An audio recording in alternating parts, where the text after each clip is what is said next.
तुर्क सदर वो सदर हैं जिन्होंने खड़े होकर ये एक तकरीर की थी जिसमें उन्होंने कहा था यरूशलेम जाने का मतलब ये है कि इस्तांबुल भी गया, और इस्तांबुल जाने का मतलब है इस्लामाबाद भी गया, ढाका भी गया, जकार्ता भी गया, और तमाम उन्होंने मुसलमान मुल्कों के बड़े शहरों के नाम लिए थे। सिर्फ बैतुल मुक़द्दस के जाने का मकसद जो मतलब है वो ये है कि तमाम इस्लामी दुनिया के तमाम मुल्क जो हैं इसके लपेट में आएंगे, और इसी मिशन को लेकर वो निकले हैं। और उन्होंने अब पाकिस्तान का दौरे का आगाज़ कर दिया है। पाकिस्तान, तुर्की, ईरान और इस्लामी दुनिया के बाकी ममालिक मिलकर एक बड़ा इस्लामी इत्तेहाद बनाने जा रहे हैं। ये फ़ौजी इत्तेहाद होगा, एक पर हमला, सब पर हमला तस्वर होगा। बिस्मिल्लाहिर्रहमानिर्रहीम। बोलते कालम के साथ मैं आमिर रज़ा खान, और था जिसका इंतज़ार वो शाहकार आ गया। जी हाँ, बिल्कुल। तुर्क सदर जो हैं तैयब एर्दोग़ान वो पाकिस्तान पहुंच चुके हैं। कल रात उनका बड़ा पुरतकवाक इस्तकबाल किया गया, 21 तोपों की सलामी दी गई। JF-17 थंडर के तैयारों ने उनके तैयारों को अपने हसार में लेकर पाक सरजमीन पर उतारा, और ये दौरा बहुत सारे दिलों को जो है दहका गया है और दहला गया है, क्योंकि तुर्क सदर वो सदर हैं जिन्होंने खड़े होकर ये एक तकरीर की थी जिसमें उन्होंने कहा था कि यरूशलेम जाने का मतलब ये है कि इस्तांबुल भी गया, और इस्तांबुल जाने का मतलब है इस्लामाबाद भी गया, ढाका भी गया, जकार्ता भी गया, और तमाम उन्होंने मुसलमान मुल्कों के बड़े शहरों के नाम लिए थे कि इनके एक शहर के जाने का, यानी सिर्फ बैतुल मुक़द्दस के जाने का मकसद जो मतलब है वो ये है कि तमाम इस्लामी दुनिया के तमाम मुल्क जो हैं इसके लपेट में आएंगे, और इसी मिशन को लेकर वो निकले हैं। और उन्होंने अब पाकिस्तान का दौरे का आगाज़ कर दिया है। और ना सिर्फ ये दौरे का आगाज़ है, बल्कि ये उस बड़े इस्लामी इत्तेहाद के का आगाज़ है, या उसका आप समझ लें आज फीता जो है कट गया है, जिसका ख्वाब उम्मत मुस्लिमा 1921 से देख रही है, जब खिलाफत का खात्मा हुआ था। इस्तांबुल में ये खात्मा हुआ था, और आज इस्तांबुल से ही एक आलमी इस्लामी ताकत बनाने का जो है ख्वाब देखा गया है। और उसके लिए तैयब एर्दोग़ान पहले इंडोनेशिया गए, मलेशिया गए, और अब वो पाकिस्तान में मौजूद हैं। और इसको बड़े तनाज़र में देखा जाए तो एक बड़ा इस्लामी इत्तेहाद जो है बिल्कुल बनने के करीब आ गया है।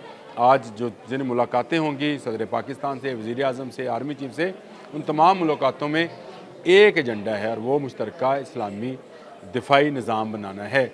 ये सिर्फ तैयब एर्दोग़ान नहीं आए, बल्कि तुर्क कमांडोज़ भी इस वक्त पाक सरजमीन पर मौजूद हैं, जो पाकिस्तानी कमांडो SSG कमांडोज़ के साथ मिलकर एक ट्रेनिंग प्रोग्राम जो है वो कर रहे हैं। और उन मशकों का अखबार भी जो है वो किसी और व्लॉग में मैं आपको बताऊंगा। लेकिन असल मुद्दा ये है कि पाकिस्तान, तुर्की, ईरान और इस्लामी दुनिया के बाकी ममालिक मिलकर एक बड़ा इस्लामी इत्तेहाद बनाने जा रहे हैं। ये फ़ौजी इत्तेहाद होगा, एक पर हमला, सब पर हमला तस्वर होगा। एक का दिफा, सब का दिफा होगा।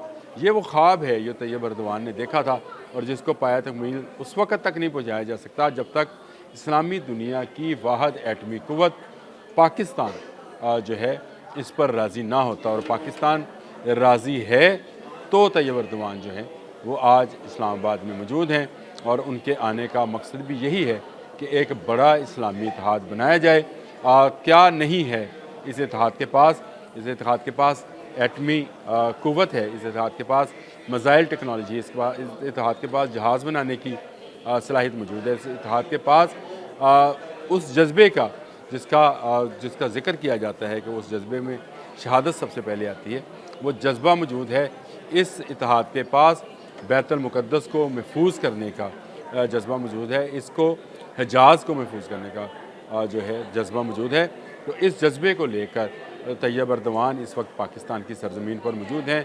आज के दौरे में होने वाली तमाम मुलाकातें इसी मुद्दे को लेकर बाहमी तजारत और बाहमी सिक्योरिटी को लेकर होंगी, और इसमें आने वाले वक्त में इस इत्तेहाद के अंदर चाइना भी शामिल हो जाएगा, क्योंकि चीन के मफादात भी पाकिस्तान, ईरान और तुर्की से होकर यूरोप पहुँचते हैं। चीन कोई इस्लामी मुल्क तो नहीं है, लेकिन इस वक्त एक अच्छी प्रोटेक्शन इस्लामी ममालिक को अगर मिल सकती है तो वो CPEC-1 और CPEC-2 जैसे मनसूबों के मुकम्मल करने में है, जिससे मईशत मजबूत होगी। और मईशत के मजबूत होने का मकसद ये है कि हम वर्ल्ड बैंक, IMF और अमेरिका जैसे ममालिक के चुंगल से आज़ाद होकर अपनी आज़ाद खर्चा पॉलिसी बनाने के काबिल होंगे। और उसके लिए एक मजबूत मईशत का होना बेइंतहा ज़रूरी है, और इस मजबूत मईशत को बनाने के लिए سی پیک جیسے منصوبے جو ہیں شروع کیے ہیں۔ ایران پہلے بھی چین کے ساتھ تجارت کرتا ہے، لیکن پاکستان کے اس میں شامل ہونے سے اس تجارت میں 4 گنا اضافہ ہو جائے گا۔ چین پہلے بھی یورپ سامان بھجواتا ہے، لیکن ترکی کا اس اتحاد میں شامل ہونے سے چین کی تجارت یورپ تک جو ہے 4 گنا بڑھ جائے گی۔ نہ صرف بڑھ جائے گی بلکہ اس پر آنے والی کاسٹ اور قیمت بھی جو ہے وہ بہت کم ہو جائے گی۔ اور ایک تاجر کو کیا چاہیے ہوتا ہے؟ تو چین اس پورے اسلامی اتحاد کی پروٹیکشن کے ساتھ کھڑا ہے، اور آنے والے وقت میں جو دیکھا جا رہا ہے کہ روس بھی اس میں شامل ہو جائے گا۔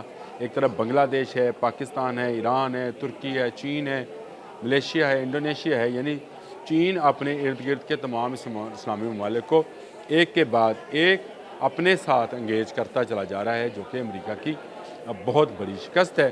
اور اس شکست کے بچی ہو کر ہی ڈونلڈ ٹرمپ جو ہے وہ غزہ پر قبضہ کرنا چاہتے ہیں، لیکن آنے والے وقت میں جو فیوچر کو دیکھ رہے ہیں، جو فیوچر ویژن رکھتے ہیں، ان کا کہنا ہے کہ بہت جلد سعودی عرب بھی اس میں شامل ہوگا۔ سعودی عرب بھی اپنی سرمایہ کاری کرنا چاہتا ہے پاکستان کے اندر۔ اس کے لیے جو شہزادہ سلمان، محمد بن سلمان ہیں، وہ کسی حد تک اس پہ ایگری بھی ہیں۔ اب چین پر ہے کہ وہ کب سعودی عرب کو ساتھ شامل کرتا ہے، یا سعودی عرب کب اس بات پر راضی ہوتا ہے کہ وہ اپنے تمام منصوبوں میں پاکستان جیسے اسلامی ایٹمی طاقت کو شامل کرتا ہے۔ خوشائن بات ہے کہ اسلامی دنیا نے ایک مرتبہ پھر اکٹھے ہونے کے تقریباً 100 سال کے بعد، یعنی 100 سال پہلے خلافت کا نظام جو تھا اس کا خاتمہ ہوا تھا، جو پوری دنیا میں اسلامی مملکت تھی وہ ٹکڑوں میں بکھر گئی تھی، اور اب پورے 100 سال کے بعد، یعنی 104 سال کہہ دیں، 100 سال کے بعد دوبارہ ایک اسلامی اتحاد بننے جا رہا ہے۔ گو اس میں تمام ممالک جو ہیں وہ خود مختار رہیں گے، لیکن سب کا دفاع ایک ہوگا، اور سب کے ساتھ جنگ کرنے کا، کسی ایک کے ساتھ جنگ کرنے کا مطلب جو ہے وہ سب کے ساتھ جنگ کرنا ہوگا۔ ترکی آپ کو پتہ ہے ایک بڑی فوجی قوت ہے جس نے اپنی فوجی ٹیکنالوجی کو، آرمی ٹیکنالوجی کو بہت حد تک بہت وسیع بھی کر لیا اور بہت جدید بھی کر لیا ہے۔ اب تو وہاں روبوٹک جو ہیں سولجرز وہ بھی تیار کر لیے گئے ہیں، اور ٹینکس ان کے میں نے آپ کو الٹی ٹینک کے متعلق بتایا تھا، اور وہاں پہ نیٹو کے حوالے سے ان کے پاس ایسی ٹیکنالوجیز ہے جو کسی اور اسلامی ملک کے پاس نہیں ہے۔ اس کا کچھ مقابلہ جو ہے وہ پاکستان کرتا ہے، تو اس کا مطلب ہے پاکستان اور ترکی، ایران اگر مل جائیں تو یہ ناقابل تسخیر ایک گروپ بننے جا رہا ہے جو کسی سے تسخیر نہیں ہوگا۔ اور اسی کی تکلیف نہ صرف امریکہ کو ہے، بھارت کو ہے، اسرائیل کو ہے، ان تمام ممالک کو اس کی تکلیف ہے کہ اسلامی ممالک کیوں اکٹھے ہونے جا رہے ہیں۔ لیکن چلیں 100 سال بعد ہی صحیح اسلامی ممالک کو خیال تو آیا کہ ایک پر حملہ سب پر حملہ، اور ایک کا دفاع سب کا دفاع ہوگا۔ یہ اتحاد ایک خوشائن خبر ہے جو میں آپ کو پہنچا رہا ہوں۔ آج کے لیے اتنا ہی۔ اللہ